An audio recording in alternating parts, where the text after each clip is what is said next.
श्रीमते रामानुजाय नमः। श्री विष्णु चित्त गुरवे नमः। श्रीमत्परवरमुनये नमः। अस्मद्गुरु समारंभां यतिशेखर मध्यमां लक्ष्मी वल्लभ पर्यन्तां वन्दे गुरु परम्परां। वृश्चिके स्वाति सञ्जातं पुत्तूराख्ये महापुरे श्री वैष्णवानां सिंहं तं कृष्णं वन्दे पुरस्थितम्। 20ஆம் நூற்றாண்டில் பெரும் பகுதி வாழ்ந்த ஒரு ஸ்ரீ வைஷ்ணவ மகாச்சாரியர் புத்தூர் வக்கீல் சுதர்சனர் ஸ்ரீ பூவே எஸ் கிருஷ்ணசுவாமியையார் அவர்கள் அடியனுடைய திருப்பாட்டனார். இவர் வைணவ உலகிற்கு ஏராளமான 100 கொடைகளை வழங்கியுள்ளார். இப்போ இவ்வளவு நாள் 2 பெரியோர்களும் அதை பற்றி தான் சாதிச்சார்கள். ஆனாலும் ஜென்மா முழுக்க நித்தியபடி இப்படி ஒரு உபன்யாசம் பண்ணினா கூட அவர் பண்ணின உபகாரங்களை பூர்த்தி பண்ணி சொல்லி முடிச்சிட முடியாது. அவ்வளவு உபகாரம் அவர் பண்ணியிருக்கார் புத்தூர் சுவாமி. அவர் பண்ணின கிரந்தங்கள்லேயே ரொம்ப முக்கியமான ஒன்று சமரசமா சகிப்புத்தன்மையா அப்படிங்கிற ஒரு நூல். ஒரு சின்ன நூல், ஒரு பெரிய நூல்ல ஒரு சிறு கட்டுரை தான் அது. அதுல உள்ள விஷயங்களை அடியே போது லட்சுமி சமேத சத்யநாராயண பெருமாள் திருவடிவாரத்துல இந்த கோஷ்டியில விநியோகம் பண்றேன். நம்முடைய மதத்துக்கு வைதீக மதம் அப்படின்னு பெயர். இப்போ நம்ம இந்து மதம்னு சொல்றோம், ஜெய் ஹிந்த் அப்படின்னா சொல்றோம். ஜெய் வைதீகம்னு தான் சொல்லியிருக்கணும். அப்போ அந்த காலத்துல வைதீக மதம் அப்படின்னு தான் நம்ம சம்பிரதாயத்துக்கு பெயர். இது வேதத்தை பிரமாணமாக கொண்டது. வைதீக மதம் அப்படின்னாலே வேதங்களை பிரமாணமாக கொண்டது வைதீக மதம். இந்த வேதங்களினுடைய இறுதி பாகத்துக்கு தான் உபனிஷத்து அப்படின்னு பெயர்.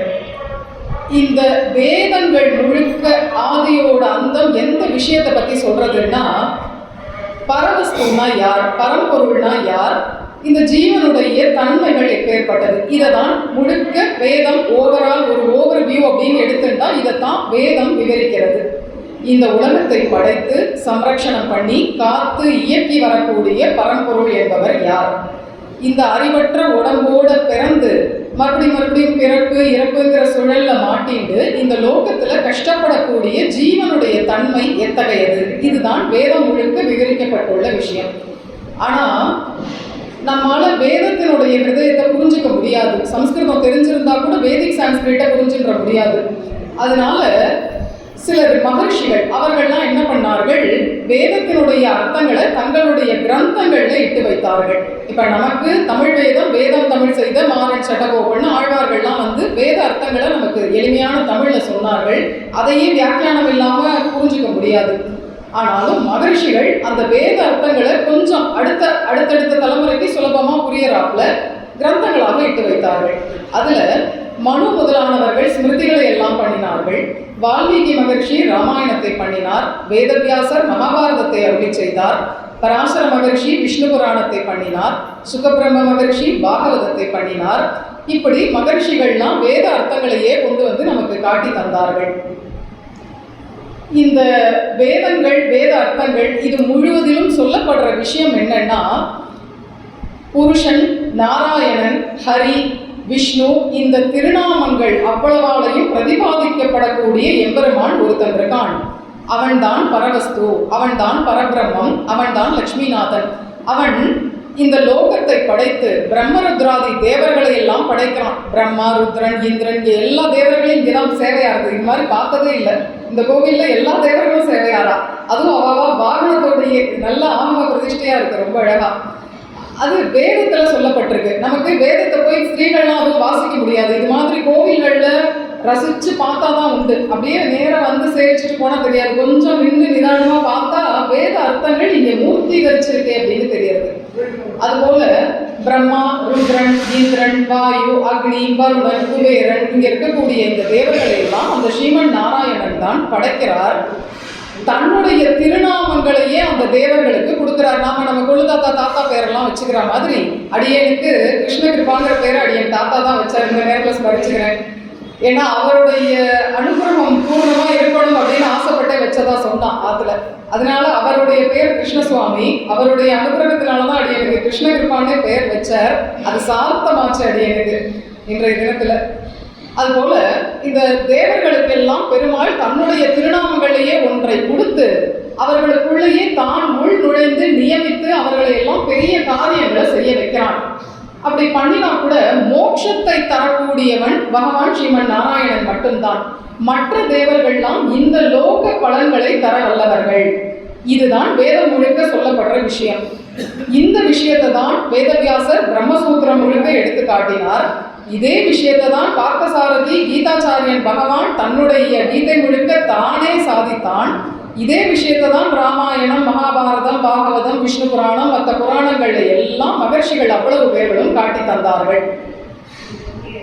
இந்த வைதீக மதங்கள் அப்படிங்கிறது நிறைய இருக்கு. ஷண்மதங்கள் அப்படின்னு இப்ப சொல்லப்படக்கூடிய ஷண்மதங்கள்ங்கிறது நவீன கல்விதம் தான். ஆனா வைதீக மதங்கள் நிறைய இருக்கு. அது சங்கரருடைய அத்வைத்தம், எம்பெருமானார் பரப்பின விசிஷ்டாத்வைத்தம், மத்வர் பரப்பின துவைத்தம். இதை தவிர வேதத்தினுடைய பூர்வ பாகத்தை மட்டும் சொல்லக்கூடிய பூர்வ மீமாம்சான்னு ஒரு மதம் இருந்தது. பாஸ்கர மதம், யாதவ மதம், இதுதான் ஷண்மதங்கள். சரியான ஷண்மதங்கள் நம்ம வியாக்கியானங்கள்ல உள்ள ஷண்மதங்கள் எடுத்தா இதை தான் சொல்லணும். ஏன்னா இந்த 6மே வேதத்தை பிரமாணமாக கொண்ட மதங்கள். இதுதான் வைதிக மதங்கள். வேதத்தை ஒத்துக்கொள்ளக்கூடியவை இந்த 6 மதங்களும். இதுதான் ஆரம்பத்துல வைதிக மதங்கள் அப்படின்னு இருந்தது. அப்புறம் காலம் போக போக துவைத்தம், அத்வைத்தம், விசிஷ்டாத்வைத்தம் மட்டும்தான் வழக்கத்துல இருந்தது. மற்ற 3 மதங்களும் மறைஞ்சு போயிடுது. அனுஷ்டிப்பார்கள் இல்லாதனால அந்த மத கோட்பாடுகள்லாம் அழிஞ்சு போயிடுது. துவைத்தம், அத்வைத்தம், விசிஷ்டாத்வைத்தம் மட்டும் இருந்தது. கடவுள் கொள்கை அடிப்படையில சைவம், வைஷ்ணவம்னு 2 பிரிவாகவும், சித்தாந்த அடிப்படையில துவைத்தம், அத்வைத்தம், விசிஷ்டாத்வைத்தம்னு 3 பிரிவாகவும் இந்த மதங்கள்லாம் இருந்தது. இப்படி இருக்கிறச்சே 20ஆம் நூற்றாண்டின் முற்பகுதி வரைக்கும் இதெல்லாம் நன்னாவே தான் இருந்தது.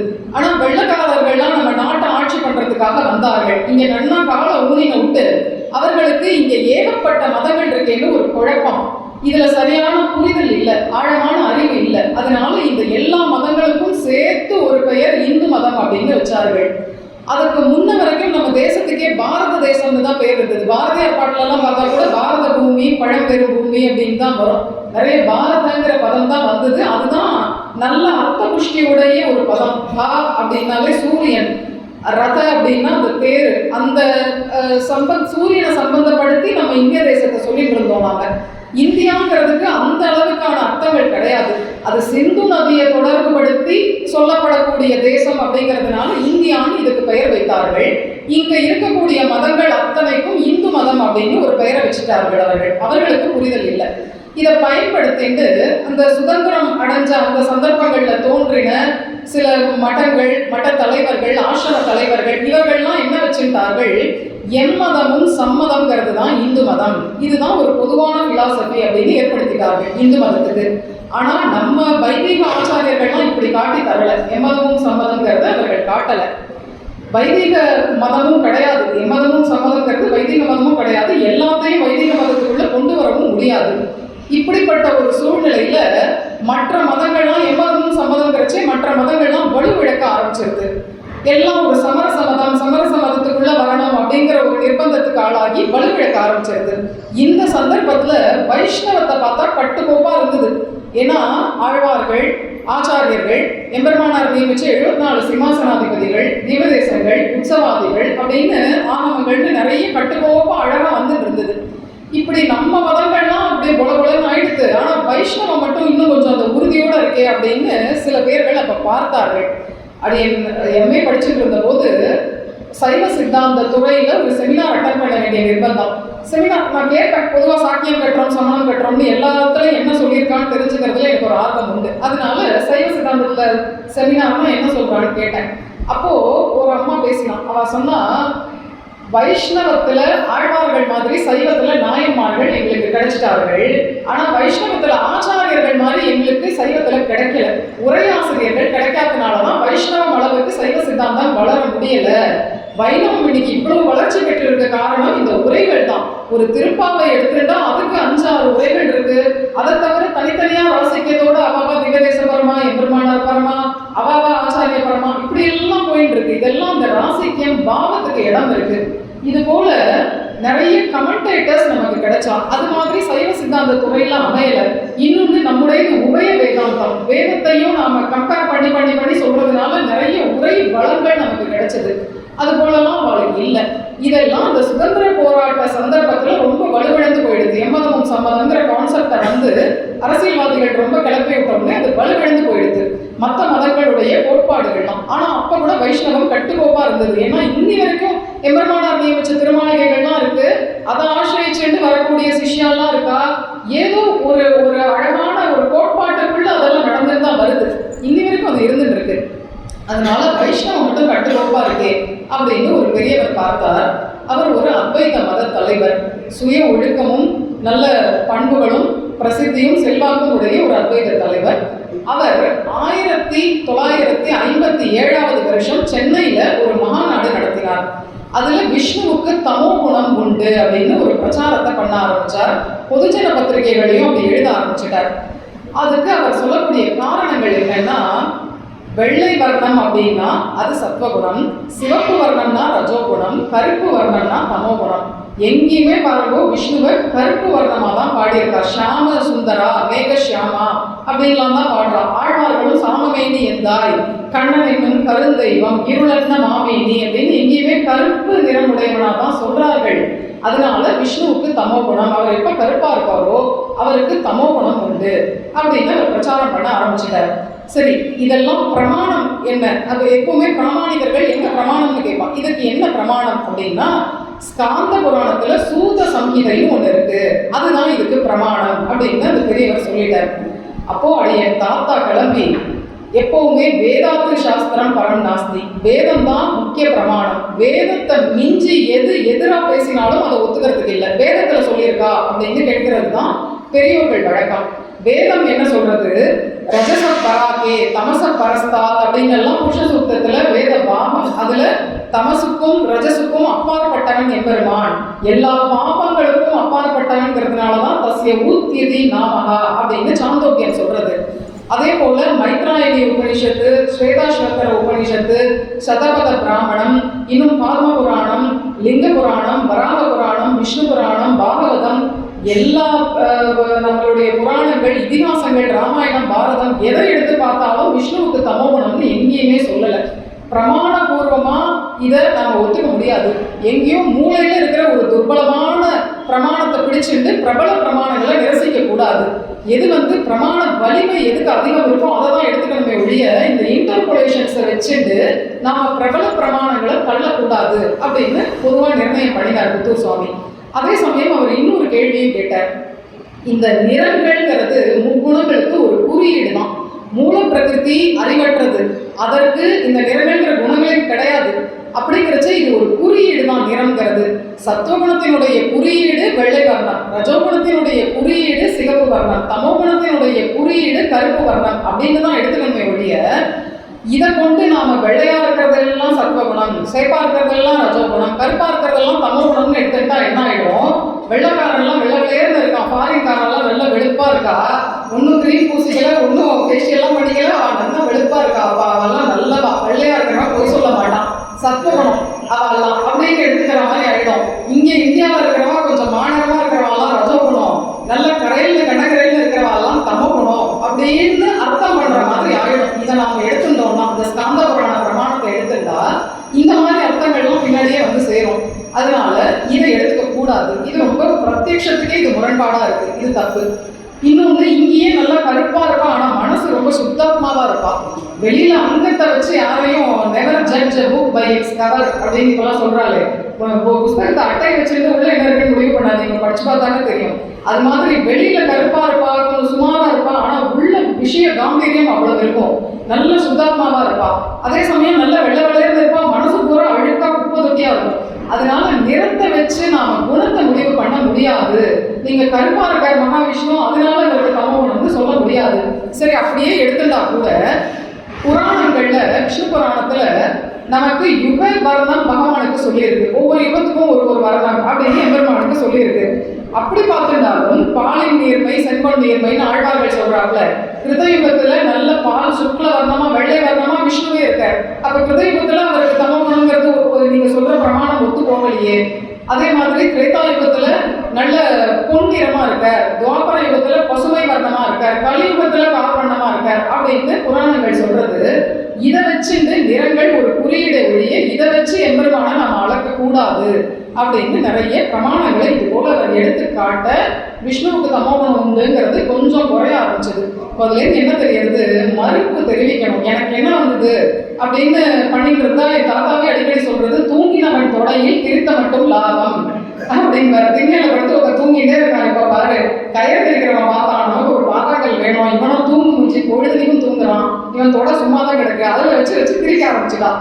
அது மாதிரி தூங்கிட்டே இருந்தோம்னா எல்லா விஷயத்துக்கும் இப்படிதான் ஆயிடும். நம்ம மதம் கோட்பாடு எல்லாம் போயிட்டே இருக்கும். அதனால மறுப்பு தெரிவிக்க வேண்டிய விஷயங்களுக்கு மறுப்பு தெரிவிக்கணும். நியாயமான கோபமாகவும் நமக்கு வேணும்.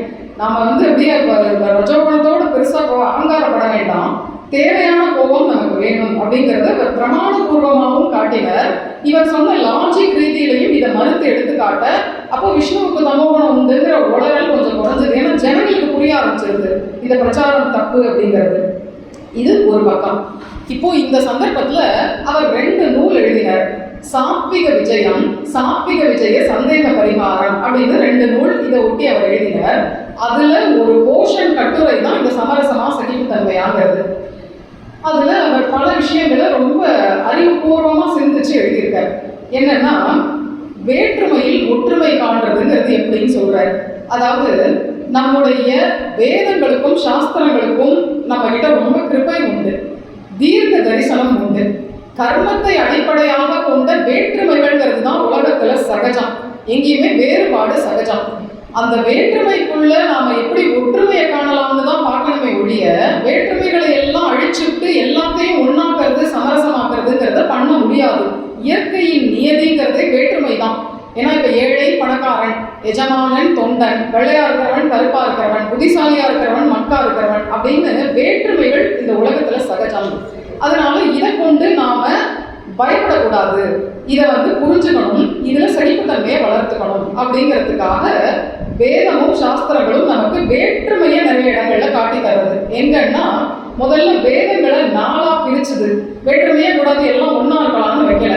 4 வேதத்தையும் 4 சாரா அத்தியனம் பண்ண வேண்டியது அப்படின்னு நியமிச்சிருக்கு. இப்ப நாளைக்கு ஆமையை போட்டிருக்கா போல, நாளைக்கு பொதுவா எல்லாரும் பண்ணுவா, சாமவேதக்காரர்களுக்குன்னு தனியா ஒரு நாள் நடக்கும். அப்போ உடனே இந்த யஜுர்வேத சாகைக்கும் சாமவேதக்காரர்களுக்கும் வழி சண்டை, அதான் எல்லாம் பிரிஞ்சு தனித்தனியா நடக்கிறது அப்படின்னு இல்லை. வேற்றுமை நியதி, வேதமே பகுத்து வச்சிருக்கிற நியதி இந்த வேற்றுமை. அதனால வேதம் 4 விதமாக 4 சாரார்களுக்கு இது போல பகுத்து வச்சிருக்கு. கோத்திரம் எடுத்துட்டா ஏராளமான கோத்திரங்கள் நமக்கு இருக்கு. சூத்திரம் எடுத்துட்டா கோதாண்ட சூத்திரக்காரா அன்னைக்கு அமாவாசை தர்ப்பணம் பண்றான், ஆகஸ்தம்ப சூத்திரக்காரா மறுநாள் பண்றான், முன்ன பின்ன வர்றது. சரி, குன்றம் எடுத்துட்டா வைஷ்ணவாளுக்கெல்லாம் ஒரு மாதிரி குன்றம், அதுக்குள்ளேயே பேதம் இருக்கு. சைவர்களுக்கெல்லாம் ஒரு மாதிரி குன்ற பேதம் இருக்கு. திரிகுன்றம், வைஷ்ணவாலாம் ஊர்வ குன்றம்னு போட்டிருக்கிறா, குன்ற பேதம்ங்கிறது இருக்கு. சிகைன்னு எடுத்துட்டா பூர்வ சிகை அபர சிகைன்னு அதுல பேதம் இருக்கு. பண்டிகைகள் ஆச்சாரங்கள்னு எடுத்துட்டா இப்ப மடிசார் கட்டிக்கிறது வைஷ்ணவாலாம் ஒரு மாதிரி கட்டிக்கிறோம், மாதவாலாம் ஒரு மாதிரி கட்டிக்கிறான், இவெல்லாம் சைவர்கள்லாம் ஐயர்மார்கள்லாம் ஒரு மாதிரி கட்டிக்கிறான். அப்போ நம்ம ஆச்சாரங்கள்ல பேதம் இருக்கு. பண்டிகைகள் எடுத்துட்டா இப்ப வைஷ்ணவாளுக்கு வரலட்சுமி விரதம் பெருசா பண்றது இல்லை, ஆனா மத்த எல்லாரும் வரலட்சுமி விரதம் பண்றான். சரி, வரலட்சுமி விரதம் பண்றோம், வேற்றுமை இவ்வளவு இருக்கே அப்படின்னா இந்த வேற்றுமையில எப்படி ஒற்றுமையை காணுறதுன்னா, எங்களுக்கு வரலட்சுமி விரதம் இல்லை, எங்க பக்கத்தாத்து மாப்பா மாமி பண்றான்னா வெத்தலைப்பாக்கு வாங்கி கூட்டா நானே போய் வாங்கி வேண்டாம். எங்களுக்கு ஆத்துல நவராத்திரி கொலு வைக்கிற வழக்கம் இல்லை, வைக்கிறவா கூப்பிட்டாங்கன்னா கொலுவுக்கு தாமலம் கொடுத்தா வாங்கிக்கதான் செய்வோம். வேற்றுமை சகஜம் எங்கேயுமே. வேற்றுமையில் எப்படி ஒற்றுமையை காண்பது அப்படிங்கிறது தான் நாம வளர்த்துக்கணும். வேற்றுமையை பாராட்டிட்டு அடிதடி சண்டைக்கு போகக்கூடாது. இதுல நம்ம நாட்டுல இந்த வேற்றுமைகள்ங்கிறது பழகி போன விஷயம். அதனால இதை எல்லாரும் ஏத்துட்டான். இதை வச்சுட்டு பெரிய மத கலவரம் வந்ததுங்கிறது நம்ம சரித்திரத்துல எங்கேயுமே கிடையாது. இப்ப போதாயன சூத்திரக்காராலும் ஆகஸ்தம்ப சூத்திரக்காராலும் சண்டை போட்டுட்டு பெரிய மத கலவரம் ஆயிடுது, போலீஸ் அதை கட்டுப்படுத்துற மாதிரி ஆயிடுதுன்னு எங்கேயும் இல்லை. பாஞ்சராத்திரிகளும் வைகானச அர்ச்சகாலும் சண்டை போட்டுண்டா அப்படின்னு எங்கேயும் கிடையாது. இந்த காஞ்சிபுரம் மீடியாக்கள் இப்ப ஊதி பெருசாக்கிறதை ஒழிய இல்லாட்டா அதுவும் ஒரு சாதாரணமா அடங்கி போற ஒரு விஷயம், அவளுக்குள்ளே முடிஞ்சு போற ஒரு விஷயம். மீடியாவுக்கு கண்டென்ட் வேணும், அதனால அதை ஊதி பெருசாக்குறான். மற்றபடி சின்ன சலசலப்பு தான் அது அவளுக்குள்ளே முடிஞ்சிடும். அது இவாளுக்காக இவன் தேவைக்கு அதை பயன்படுத்திக்கிறான். அதனால எங்கேயுமே மத கலவரங்கிறது இந்த வேற்றுமைகளால் நம்ம நாட்டில் வந்ததில்லை. ஆனா ஆங்கிலேயர்கள் நம்ம நாட்டை அடிமைப்படுத்தின பிறகு அரசியல்வாதிகள்லாம் என்ன நினைச்சுட்டா, நம்ம நாடு சிறு சிறு தேசங்களாக பிரிஞ்சிருந்ததுனாலதான் ஆங்கிலேயர்கள் அடிமைப்படுத்திட்டான். அதான் உண்மை. அதை புரிஞ்சுக்காம இங்க இவ்வளவு ஜாதி மத வேற்றுமைகள் இருக்கே, இதனாலதான் அவர்கள்லாம் நம்மளை அடிமைப்படுத்துறா, எல்லாத்தையும் சேர்த்து ஒன்னாக்கிடணும், நம்ம சமரசம் அப்படிங்கிற ஒரு கொள்கையை கொண்டு வந்துடணும் அப்படின்னு அவர்கள் முடிவெடுத்து சமரச பிரச்சாரத்தை ரொம்ப பண்ண ஆரம்பிச்சார்கள். அதுதான் அதுக்கு தோற்றுவாய். அவர்கள் அந்த சமதர்சனம் சமரசம் அப்படிங்கிறத ஆரம்பிச்சார்கள். இப்ப இன்னைக்கு கூட அந்த சமரச பொங்கல்னு ஒண்ணு, சமத்துவ பொங்கல்னு ஒண்ணு பண்றாரு, இன்னி வரைக்கும் அது இருக்கு. அந்த சமரச கொள்கையை அவன் இன்னமும் உதல. அவளுடைய எண்ணம் என்னன்னா, நம்ம எல்லாத்தையும் ஒன்னாக்கிட்டா சண்டை சச்சரவே இருக்காது, இதெல்லாம் இப்படி பிரிஞ்சு பிரிஞ்சு இருக்கிறதுனாலதான் சண்டைகள் இருக்கு அப்படின்னு அவர்கள் நினைக்கிறார்கள். ஆனா நம்ம மகரிஷிகளோ வேத சாஸ்திரங்களோ அப்படி நினைக்கல. இயற்கையின் நியதிங்கிறதே வேற்றுமை தான். ஆண் பெண் அப்படிங்கிற ரெண்டுமே வேறுபடுத்தி தான் இருக்கு, ஜெண்டரே வேறுபாடாக தான் இருக்கு. அதனால இயற்கையோட நியதி இது. இதை கண்டு பயப்படவோ கோபப்படவோ கூடாது. இன்னொன்று, இதை நாம புரிஞ்சுட்டாதான் நம்ம சம்பிரதாயத்துல நாம ஈடுபாடாகவும் இருப்போம், மற்ற சம்பிரதாயங்களை மதிக்கவும் செய்வோம். இந்த வேற்றுமையை நாம புரிஞ்சுட்டாதான் அப்படிங்கிறதெல்லாம் எடுத்து காட்டிதான் இந்த கட்டுரையை புத்தூர் சுவாமி அருளி செய்தார். அதுல வேற்றுமையில ஒற்றுமை காண்பது எப்படி அப்படிங்கிறது தான் புத்திசாலித்தன்மை ஒழிய எல்லா மதங்களையும் ஒன்னாக்கி நாம ஒரு சமதர்சனத்தை பண்ண முடியாது அப்படிங்கிறதுக்காக அவர் ஒரு டெஃபினேஷன் ஒன்று கொடுக்குறார். சமரசம்னு ஒன்று, சம தரிசனம்னு ஒன்று, ரெண்டா பிரிச்சுட்டார். ரிலீஜியஸ் டாலரேஷன், ரிலீஜியஸ் ஈக்குவலைசேஷன் அப்படின்னு ரெண்டு. டாலரேஷன்னா மத சகிப்புத்தன்மை, ஈக்குவலைசேஷன்னா மதங்களை எல்லாம் ஒன்னாக்கிடுறது. இதுல எது சிறந்ததுன்னா ரிலீஜியஸ் டாலரேஷன் தான் பண்ண முடியும். ஏன்னா எல்லாத்தையும் ஒரு கொடைக்கு கீழே கொண்டு வர்றதுன்னு ஆரம்பிச்சா எந்த கொடைக்கு கீழே கொண்டு வர்றதுங்கிற பட்டிமன்றம் நடக்கச்சே சண்டை ஆரம்பிச்சிடும். அதனால ஒரு கொடைக்கு கீழே எல்லாத்தையும் கொண்டு வரதுங்கிறது முடியாது. அப்ப சம தரிசனம் தான் சரி. சம தரிசனம் தான் என்ன? இப்போ ஒரு வைஷ்ணவன் இருக்கான், ஒரு வைஷ்ணவ பையன் இருக்கான், அவன் நல்ல வித்வத்தா இருக்கான், பொதுவெளியில பேசுறான், எழுதுறான். அந்த பையன் பொதுவெளியில போய் சிவனுக்கு தமோகுணம் உண்டு, சிவன் பரமாத்மா அல்ல அப்படின்னு எழுதுறதுக்கு கூசலாம். ஏன்னா எத்தனையோ சைவர்கள் மனம் புண்படும், நாம அப்படி எழுதக்கூடாது அப்படின்னு அவன் நினைச்சா அவன் நல்லவன், அவன் சமதரிசி, சமதர்சனம் உள்ளவன். அப்படி இருக்கிறவன் சின்ன பையனா இருந்தாலும் உயர்ந்தவன். அதுவே ஒரு சைவ பையன் இருக்கான், அவனும் நல்ல புத்திசாலியா இருக்கான், தன் மதங்களை என்ன தெரிஞ்சு வச்சுருக்கான், அவன் விஷ்ணுவுக்கு தமோகுணம் உண்டு, விஷ்ணு பரமாத்மா வல்லர் அப்படின்னு பொது வெளியில பேசுறதோ எழுதுறதோ பண்ணினான்னா அவனுக்கு சமதர்சனம் இல்லைன்னு அர்த்தம். ஏன்னா அவன் எவ்வளவு பெரியவனா இருந்தாலும் மற்ற மத உணர்வுகள் புண்படுங்கிறத அவன் நினைச்சு பார்க்காம யார் என்ன நினைச்சா என்ன, நான் சொல்றதுதான் சரி அப்படின்னு பேசுறான். அதுலயும் பிரமாண விருத்தமா வேற அது இருந்திருக்குன்னா கேட்கவே வேண்டாம், அது ரொம்பவே தவறுதல். அதனால ஒருவன் தன் மதத்தை மதிக்கணும், மற்ற மத உணர்வுகளை புண்படுத்தாம பேசணும், எழுதணும். இதுக்குதான் சம தரிசனம்னு பெயர். சமரசம்னா என்ன அப்படின்னா, எல்லா மதமும் சம்மதம், எல்லா கடவுளரும் ஒருத்தரும், எம்மதமும் சம்மதம், எல்லா மத கோட்பாடுகளும் ஒண்ணுதான், ஒன்னையே தான் சொல்றது அப்படின்னு. இதை நம்ம இந்த சமரசங்கிறதே ஒரு அன்பு மார்க்கம், இதை பிடிச்சுட்டா தான் நாம முன்னேற முடியும். அதை விட்டுட்டு நாம இப்படி பின்னப்பட்டு இருந்தோம்னா நம்ம சண்டை சச்சரவோட தான் போய் முடியும் இப்படின்னு சொல்றதுதான் சமரசம். ஆனா கேட்கறதுக்கு ஏதோ இந்த சமரசம் தான் நல்லது மாதிரி இருக்கு, ஆனா இது உண்மை இல்லை. ஏன்னா இப்ப எல்லா மதமும் ஒண்ணு கிடையாது. வைதிக மதங்களையும் அவைதிக மதங்களையும் எப்படி ஒண்ணுன்னு சொல்ல முடியும்? வேத பிரதிபாத்தியமான தெய்வத்தையும் சத்யநாராயண பெருமாளையும் அது இல்லாத தெய்வத்தையும் எப்படி ஒண்ணுன்னு சொல்ல முடியும்? ஒரு சின்ன லௌகீக உதாரணம். ஒரு டாக்டர், அவர் நல்ல ஹார்ட் சர்ஜன், நல்ல சம்பாதிக்கிறார், நல்ல சக்சஸ்ஃபுல் டாக்டர். அவர் தன்னோட கிளினிக்கு ஒரு கார்ல போயிட்டு இருக்கார், தான் கார்ல போறார், ஓட்டிங் போறார். பாதி வெளியில கார் டயர் பஞ்சர் ஆகி நின்றுடுது.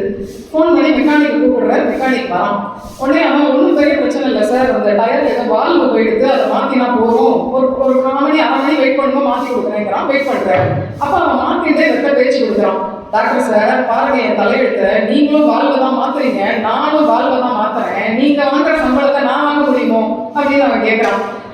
நீங்க கொடுப்பீங்களோ, உங்களுக்கு வாழ்வுக்கு வாங்குற சம்பளத்தை எனக்கு கொடுப்பீங்களோ அப்படின்னு அவன் கேட்கறான். கரெக்ட் பாணி சொல்றது, நீ எப்படி வாழ்வை மாத்துறேன்னா நின்று போயிட்ட வண்டிக்கு மாத்துறேன், நான் ஓடி இருக்கிற வண்டிக்கு மாத்துறேன், அதாப்பா இவ்வளவு காசு வாங்குறேன் அப்படின்னு அவர் சொன்னான். ஒரு லௌகீக உதாரணத்திலேயே வாழ்வு மாத்துறதுலேயே இவ்வளவு வேற்றுமை இருந்தா வைதிக சம்பிரதாயம் எவ்வளவு கோட்பாடுகளையும் கொள்கைகளையும் உள்ளடக்கினது, அதுல எவ்வளவு வேற்றுமை இருக்கும், எப்படி சமரசத்தை பண்ண முடியும்? சமரசம்னு எல்லாத்தையும் எழுந்து போட்டு எப்படி ஒரு கொடைக்கு கீழே கொண்டு வர முடியும்? அதனால சமரசங்கிறது நம்மளுடைய கொள்கை கிடையாது, அது சரிப்பட்டும் வராது. அது என்ன ஆயிடும்னா எந்த மதத்திலையுமே ஒரு பிடிப்பு இல்லாம போய் கடைசியில நாஸ்திகத்துல கொண்டு போய் விட்டுடும். நாஸ்திகம் இருந்தாலே கடவுள் பயமே வராது. பழிபாவத்துக்கு அவன் அஞ்சவே மாட்டான். நாஸ்திகன் என்ன வேணா பேசுவான், என்ன அயோக்கியத்தனம் வேணா பண்ணுவான், யார் கேட்க போறான், ஏன்னா அவன் கடவுளையே நம்பலையே, அப்புறம் அவரோட சாஸ்திரங்களையா நம்ப போறான். அதனால இது என்ன ஆயிடும், மோசமான சமூகத்தையும் தலைமுறையையும் உருவாக்கிடும். ஒரு நல்ல குடிமகனா கூட அவன் இருக்க மாட்டான், நல்ல சிட்டிசனா கூட இருக்க மாட்டான். அப்படிங்கிற அளவுக்கு இந்த சமதரிசனம், இந்த சமரசம் கொண்டு போய் விட்டுடும் அப்படிங்கிறத அவர் வந்து இதை சொல்றாரு. சரி, இந்த சமரச மதம் எப்படி வளர்ச்சி அடைஞ்சதுன்னு சொல்றாரு. நம்ம வேதங்களுக்கெல்லாம் 1000 தாய் தந்தையருக்கு மேல நம்ம கிட்ட கிருபை உண்டு.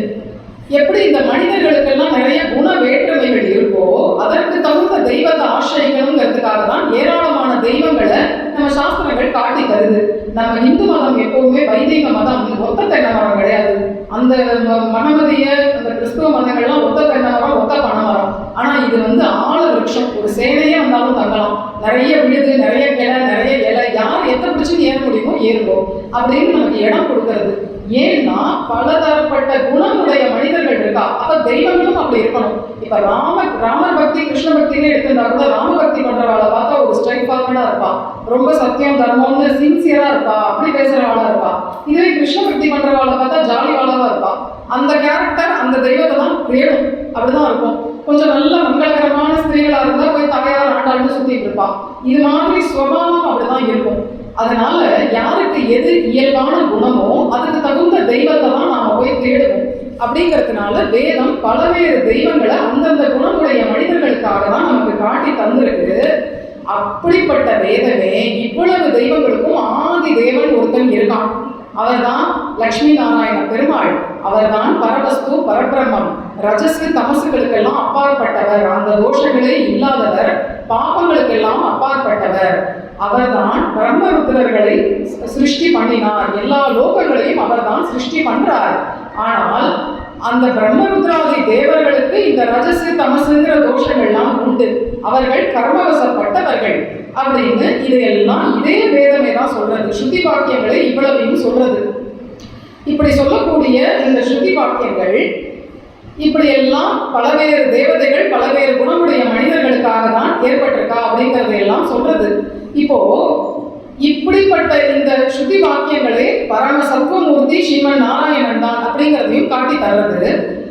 இதுல யாருக்கும் மாற்று கருத்து இல்லை. ஆதிசங்கரர், இந்த சங்கர பகவத்பாதர், இந்த பெரியோர்கள் கூட ஸ்ரீமன் நாராயணனே பரம சத்வமூர்த்தி அப்படிங்கிறத ஏற்றுண்டவர்கள். ஆனா என்ன ஆயிடுத்து, அந்த காலத்துல ஒரு பழக்கம் இருந்தது. பரம சாத்வீக மூர்த்தி மகாவிஷ்ணு தான். அதனால மோட்சத்தை அடைய யாருக்கு விருப்பமோ அவர்கள்லாம் விஷ்ணு பக்தி பண்ணுவார்கள், நாராயண பக்தி பண்ணுவார்கள்.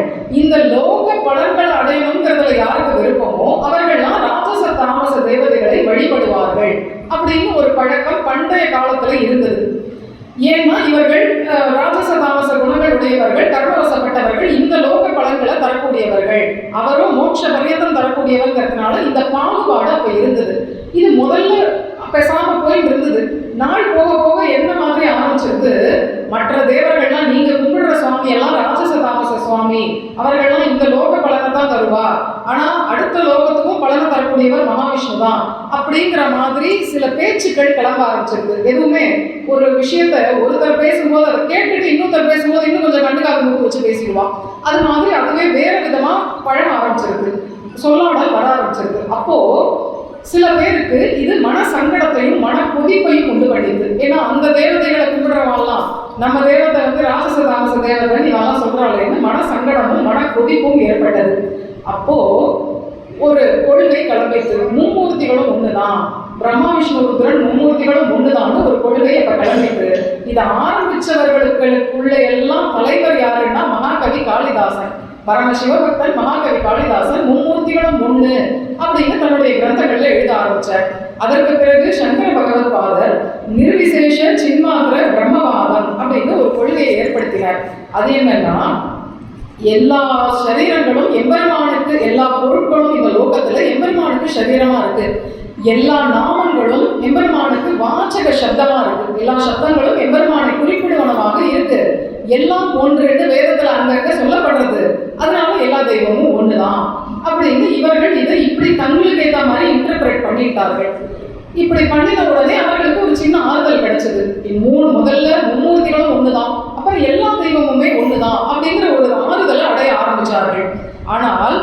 இப்படிப்பட்ட ஒரு நேரத்துல கூட, இந்த சந்தர்ப்பத்துல கூட ஆதிசங்கரருடைய ஒரு பாஷ்யம், சங்கர பாஷ்யம், அதுல அவர் ஒரு விஷயத்த சொல்றாரு. அவர் என்ன சொல்றாருன்னா, உற்பத்தி அசம்பவாத்து அப்படிங்கிற ஒரு இடம், அந்த இடத்துல, அந்த சூத்திரத்துல நாராயணனே சுப்ரசித்தன், நாராயணனே பரமாத்மா, நாராயணனே சர்வ அந்தர்யாமி இப்படிங்கிறது நம்மால் மறுக்கப்படவில்லை அப்படின்னு சூத்திரம் எழுதுறார்.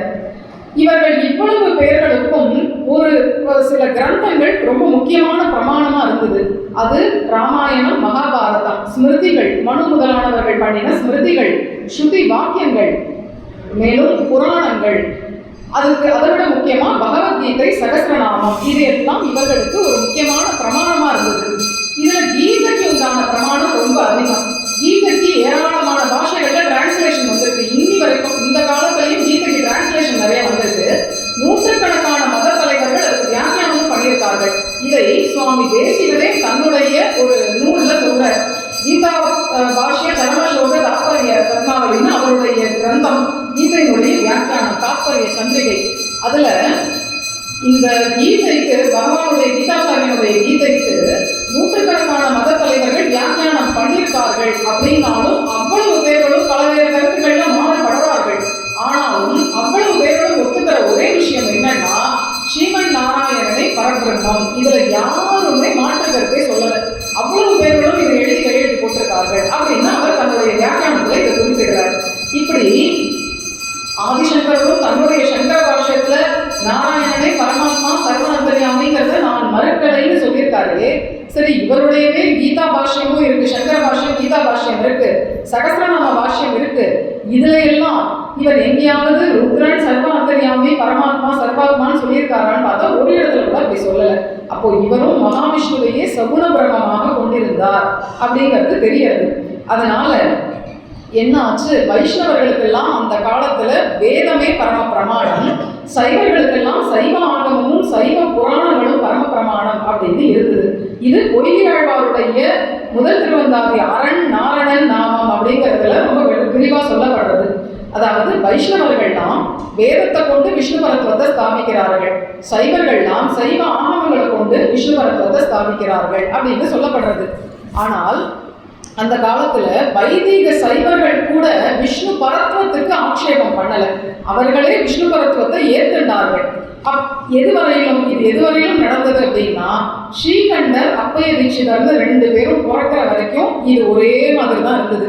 இந்த ஸ்ரீகண்டரும் அப்பைய தீட்சிதர் இவா ரெண்டு பேரும், இவளுடைய காலம் இப்பலேருந்து ஒரு 600 வருஷங்களுக்கு முன்னதான்.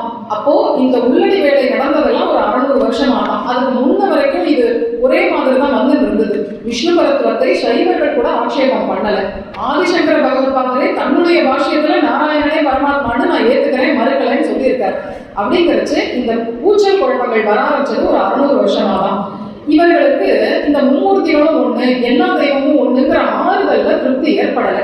அதனால இவர்கள் என்ன பண்ணார்கள், ஸ்ரீகண்டர் முதல்ல ஆரம்பிச்சார், ஸ்ருதி வாக்கியங்களுக்கெல்லாம் அபார்த்தம் சொல்ல ஆரம்பிச்சார். இஷ்டத்துக்கு இப்ப இன்னைக்கு திவ்ய பிரபந்தத்துக்கு தாரமாரா வாய் இருக்கிறவன் என்ன வேணா சொல்லலாம் அப்படின்னு சொல்றார்கள். அதுபோல அந்த காலத்துல ஸ்காலர்லியா அதை பண்ணியிருக்கான். சம்ஸ்கிருதம் என்ன அறிஞ்சவர் ஸ்ரீகண்டர். அவர் ஸ்ருதி வாக்கியங்களுக்கெல்லாம் அபார்த்தம் சொல்ல ஆரம்பிச்சு ராமானுஜருடைய பாஷ்யத்தை அப்படியே சிவபரமா காப்பி அடிச்சு இவர் எழுதி, எங்கெல்லாம் நாராயண பகவான் புருஷன் விஷ்ணு ஹரி வருதோ அங்கெல்லாம் சிவசப்தங்களை போட்டு அப்படியே ஒரு காப்பி அடிச்சு ஒரு பிளகரிசம் மாதிரி ஒரு பாஷ்யத்தை ரெடி பண்ணிட்டார். அதனால இதை கண்டுபிடிச்சு வைதிகர்கள்லாம் இதுக்கு என்ன பேர் வச்சுட்டா, இவருக்கு ராமானுஜ பாஷ்ய தஸ்கரர் அப்படின்னு பேர் வச்சுட்டான். ராமானுஜ பாஷ்ய திருடர்னு அர்த்தம். அதுக்கு வைதிகர்களுக்குள்ளேயே இவரை ஒரு கேலி பண்ண ஆரம்பிச்சுட்டான்.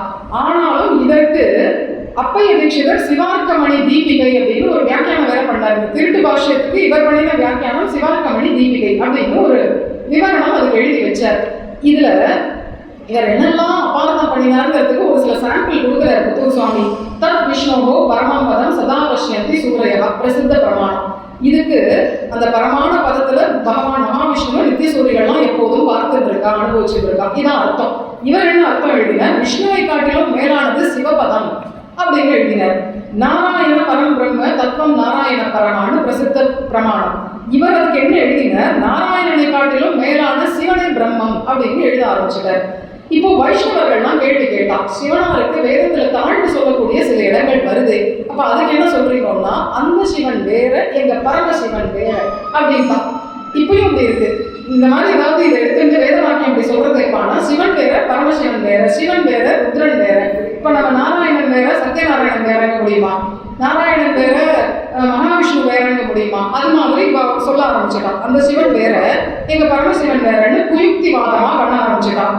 இதை பார்த்துட்டு சில அத்வைதிகள் கிரமேண தங்க கோட்பாட்டில் வந்துருந்தவா இதுலெல்லாம் பயந்து குழப்பி போய் அவர்கள்லாம் சைவர்களா ஆக ஆரம்பிச்சிட்டார்கள்.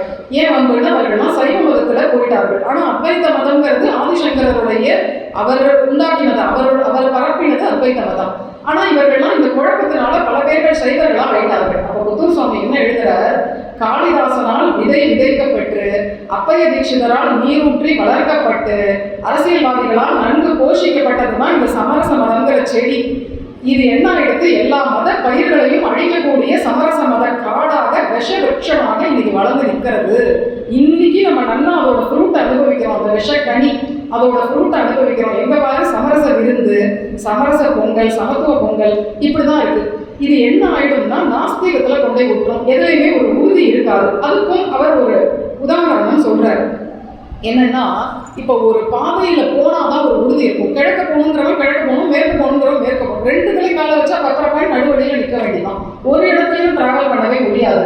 அது மாதிரி ஒருத்தன் வைஷ்ணவங்கிற பாதையில போய் அந்த நூல்களை நிறைய படிச்சு ஒரு பக்குவம் வந்த விட்டு அவனுக்கே ஒரு மெச்சூரிட்டி வந்துடும்.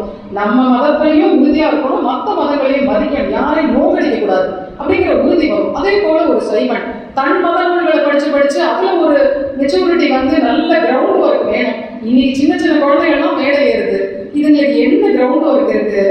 ஆனா மேடை ஏறுறது எதுக்காக? நாராயண பிரீத்தியர்த்தம் இல்லை, லைக் கமெண்ட் ஷேர் பிரீத்தியர்த்தம், அதுக்காக மேடை ஏறிடுறது.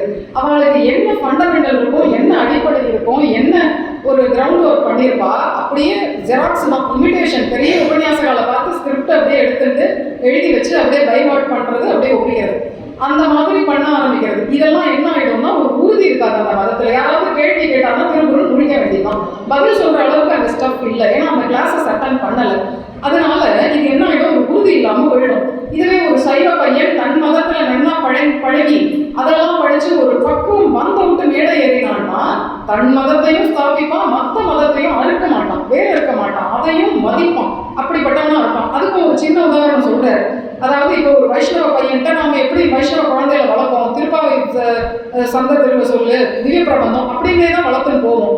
அவனே ஒரு வயசு வந்தப்புறம் ஆழ்வார் எப்படி சொல்லியிருக்காரு, அவரவர் இறையவர் குறைவிலன்னு சொல்லியிருக்கார், வணங்கும் துறைகள் பலப்பல வாகின்னு சொல்லியிருக்கார், நாட்டினால் தெய்வமைக்கும் நல்லதோர் அருள் தன்னாலே, பிரம்மருத்ராதிகளையும் ஏற்படுத்தினது நம்ம பெருமாள் தானே, சத்யநாராயணன் தானே. அதனால அவளெல்லாம் நம்ம தூஷிக்க கூடாது, நம்ம பெருமாள்கிட்ட ஈடுபடணும், அவளெல்லாம் திட்டக்கூடாது அப்படிங்கிற மெச்சூரிட்டி அவனுக்கு வரும். இதுவே ஒரு சைவ குழந்தைகிட்ட போய் எல்லாம் ஒண்ணுதான், சமரசம், எம்மதமும் சம்மதம், எல்லா தெய்வமும் ஒண்ணுதான், எல்லா மதமும் ஒண்ணுதான் அப்படின்னு நம்ம பேச ஆரம்பிச்சு எல்லாத்தையும் படி, திருமுறைகளையும் படி, திவ்ய பிரபந்தமும் படி அப்படின்னு சொன்னா அவன் என்ன பண்ணுவான், மாலரியா நான்குகளும் காணாமலைன்னு திருவெம்பாவையில இருக்கு. இங்க திருமாலையில பெண்ணுலாம் சடையினாலும் விரமனும் உன்னை காண்பான் எண்ணிலா ஊழி ஊழி தவம் செய்தார்னு இருக்கு. ரெண்டும் ஒண்ணுக்கு ஒண்ணு ஆப்போசிட்டா இருக்கு. அங்க திருவெம்பாவையில போய் பார்த்தா மகாவிஷ்ணுவும் பிரம்மாவும் சிவனை காணவும் தபஸ் பண்றாருன்னு இருக்கு. உங்க திருமாலையில வந்து பார்த்தா சிவனும் பிரம்மாவும் சத்யநாராயணனை காணவும் தபஸ் பண்றாருன்னு இருக்கு. அப்ப இப்படி ஒண்ணுக்கு ஒண்ணு விருதமா இருக்கு. அப்ப இதெல்லாம் என்னன்னா சுயநலவாதிகள் தங்களுடைய பொழப்பு ஓடணும் அப்படிங்கிறதுக்காக எழுதி வச்ச கட்டுக்கதை தான் இந்த மதம் எல்லாம். இதெல்லாம் வாய் வியாபாரிகள் மத வியாபாரிகள் ஏற்படுத்தின கட்டுக்கதை. இதெல்லாம் ஆரிய பார்ப்பனிய சதி. இன்னைக்கு பாஷையில சொன்னான் ஆரிய பார்ப்பனியம். இன்னைக்கு வீட்டுல மோட்டர் ரிப்பேர் ஆனா கூட பார்ப்பனிய சதி தான். இன்னைக்கு நம்ம நாட்டில் ஒரு ஃபேன் போயிடுது, இன்னைக்கு ஒரு கரண்ட் போனா கூட பார்ப்பனிய சதி தான். அந்த அளவுக்கு ஆயிடுது. அப்ப என்ன ஆயிடும், இதெல்லாம் ஒரு சுயநலவாதிகள் தங்களுடைய கட்டுக்கதையாக சுயநலத்துக்காகவும் பணம் சம்பாதிக்கணும்னு எழுதி வச்சது அப்படிங்கிற ஒரு குழப்பமான மனநிலை வந்து அது நாஸ்திகத்துக்குள்ள கொண்டே தள்ளிடும். அது என்ன ஆயிடும், நல்ல மனிதனையும் உருவாக்காது, நல்ல சமூகத்தையும் உருவாக்காது. அதனால இந்த எம்மதமும் சம்மதம் சர்வ சமய சமரசம் அப்படிங்கிறது என்னைக்குமே ஒத்து வராது. வேற்றுமைங்கிறது தான் நமக்கு சகஜம், இயல்பு வேற்றுமை தான், எல்லாத்துலேயும் வேற்றுமைகள் தான். அதனால அவர் என்ன சொல்றார் புத்தூர் சுவாமி, நம்ம மதம் அப்படிங்கிறது ஏராளமான நம்பிக்கைகளையும் கொள்கைகளையும் கோட்பாடுகளையும் சித்தாந்தங்களையும் பழக்க வழக்கங்களையும் உள்ளடக்கினது. இப்போ ஒரு பூஜைனால எங்காவது வழக்கம் இப்படி எப்படி அப்படிங்கிறோம். அப்போ அந்த மாதிரி இன்னொன்னும் ஏராளமான கொள்கைகளை, நிறைய விஷயங்களை, நிறைய பழக்க வழக்கங்களை, அனுஷ்டானங்களை உள்ளடக்கினதா இருக்கு. மதம்ங்கிறது வெறும் வாய் வார்த்தை இல்லை, சுயநலவாதிகள் எழுதி வச்ச கட்டுக்கதை இல்லை.